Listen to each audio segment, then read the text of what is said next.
تمام دیکھنے اور سننے والوں کو پیار بھرا سلام۔ مسلمہ، جس کا حقیقی نام مسلمہ بن حبیب تھا، عرب میں حضور اکرم صلی اللہ علیہ وآلہ وسلم کی زندگی میں ہی نبوت کے مدعی کے طور پر سامنے آیا۔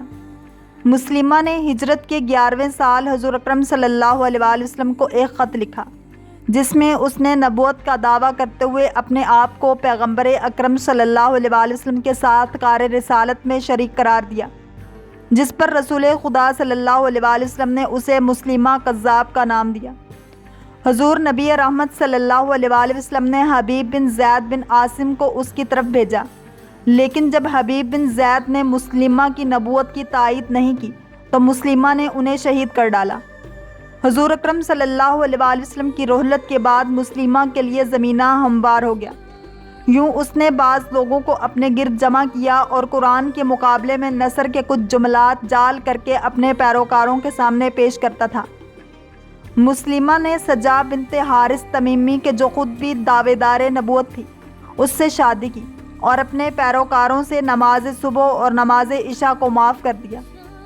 اس طرح اس نے اپنے پیروکاروں کے لیے شراب اور زنا کو حلال کیا، جبکہ نماز سے سب کو معاف کر دیا۔ بعض اطلاعات کے مطابق مسلمہ حضور اکرم صلی اللہ علیہ وآلہ وسلم کے بعض معجزات کو تکرار کرنا چاہتا تھا، لیکن ہر دفعہ نتیجہ بالکل برعکس نکلتا تھا۔ ایک دفعہ اس نے کسی کنویں میں اپنا تھوک پھینکا تو اس کنویں کا پانی خشک ہو گیا۔ کسی بچے کو اس کے پاس لے جایا گیا تاکہ وہ اس کے حق میں دعا کرے۔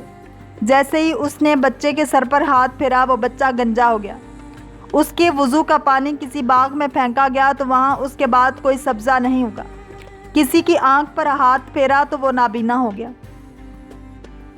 آپ صلی اللہ علیہ وآلہ وسلم کی زندگی میں یہ معاملہ جیسے تیسے چلتا رہا۔ مسلمہ نے آپ صلی اللہ علیہ وآلہ وسلم کو مکتوب بھی لکھا اور اپنی نبوت میں شریک کرنے کو کہا، جسے آپ صلی اللہ علیہ وآلہ وسلم نے یکسر مسترد کیا اور اس کا عملی رد کر کے اسے کذاب ثابت کیا۔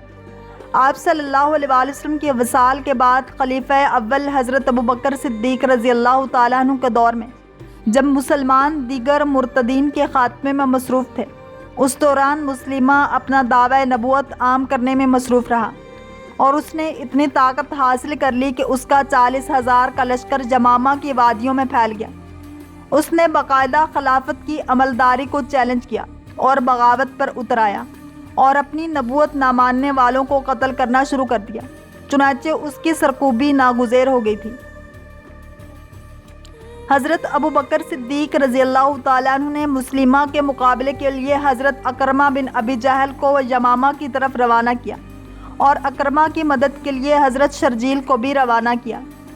حضرت شرجیل کے پہنچنے سے قبل ہی اکرمہ نے لڑائی کا آغاز کر دیا، لیکن انہیں شکست ہوئی۔ اس عرصے میں شرجیل بھی مدد کو آن پہنچے، لیکن دشمن کی قوت بڑھ چکی تھی۔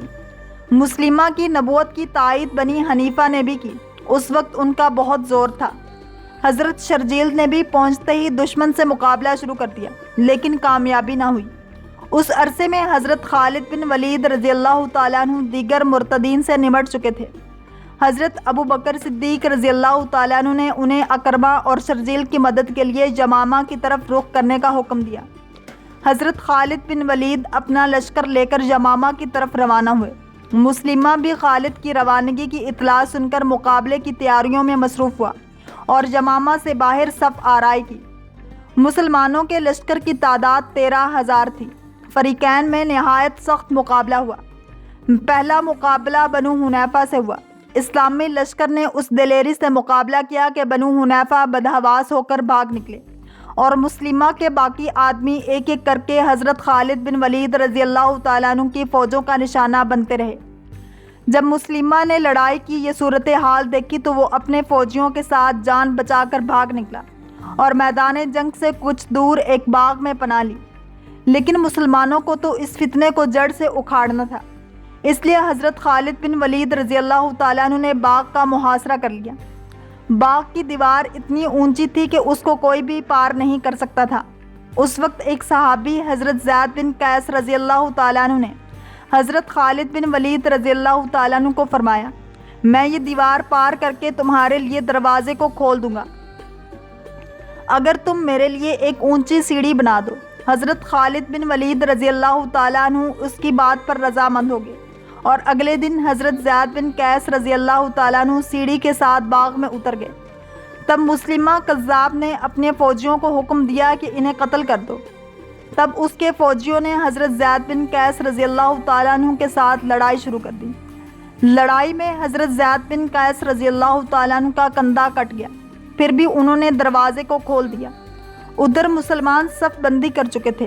مسلمان اندر داخل ہونا شروع ہو گئے اور ایک دفعہ پھر گمسان کی جنگ شروع ہو گئی۔ اچانک حضرت خالد بن ولید رضی اللہ تعالیٰ عنہ نیزہ لے کر مسلمہ کو پکارنے لگے، یا عدو اللہ، اے اللہ کے دشمن، اور مسلمہ پر پھینک دیا، مگر اس کے محافظوں نے ڈھال بن کر اس کو بچا لیا۔ اس وقت اس کے محافظ غیر حتمی طور پر اسے چھوڑ کر چلے گئے۔ پھر اسے حضرت حمزہ رضی اللہ تعالیٰ عنہ کے قاتل وحشی بن حرب، جو مسلمان ہو چکے تھے، نے ایسا نیزہ مارا کہ مسلمہ وہیں ڈھیر ہو گیا۔ اس طرح انہوں نے حضرت حمزہ رضی اللہ تعالیٰ عنہ کو شہید کرنے کا کفارہ ادا کیا۔ اس کے لشکر کے نصف آدمی مارے گئے۔ تقریباً یمامہ کے ہر گھر میں صف ماتم بچھ گئی۔ جنگ کے خاتمے کے بعد حضرت خالد بن ولید رضی اللہ تعالیٰ عنہ نے اہل یمامہ سے صلح کر لی۔ یہ جنگ یمامہ کے نام سے جانی جاتی ہے۔ مسلمہ اور دیگر مدعیان نبوت کے خاتمے سے اسلامی سلطنت کے لیے ایک بہت بڑا خطرے کا خاتمہ ہو گیا، جس میں اہم کردار حضرت ابوبکر صدیق رضی اللہ تعالیٰ عنہ کی دینی و سیاسی بصیرت کا تھا۔ اسلام کو انتشار سے بچانے کے لیے یہ آپ کا نہایت اہم کارنامہ ہے۔ اسلامی تاریخ کی یہ جہادی واقعات سبق دیتے ہیں کہ حضرت محمد صلی اللہ علیہ وسلم کے دیے گئے دین اور پیغام کی ان کے ساتھیوں یعنی صحابہ کرام رضی اللہ تعالیٰ عنہم اجمعین نے کتنی کاوشوں سے حفاظت کر کے اگلی نسلوں تک پہنچایا اور دنیا و آخرت میں اپنے لیے سرمایہ بنایا۔ اللہ کریم ہم سب کو دین اسلام کی پیروی کرنے والا اور عشق مصطفیٰ صلی اللہ علیہ وسلم نصیب فرمائے۔ اگر آپ کو یہ ویڈیو پسند آئی ہے تو لائک، شیئر اور سبسکرائب کرنا مت بھولیے، تاکہ ایسی ہی اسلامک انفارمیٹیو ویڈیوز آپ تک پہنچتی رہیں۔